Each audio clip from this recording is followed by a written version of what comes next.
А эти в общем, конструкторы, блядь, заводские, падлы, блядь, как же сказать-то по культуре. С этой стороны сыпало. Короче, сделали очень нехорошо, блядь.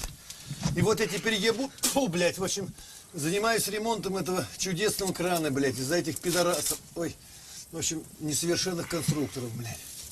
Блядь, кругом же железные трубки, блядь. Ну, глядь, как вот, ну, то ли гондон, блядь, у них, блядь, был.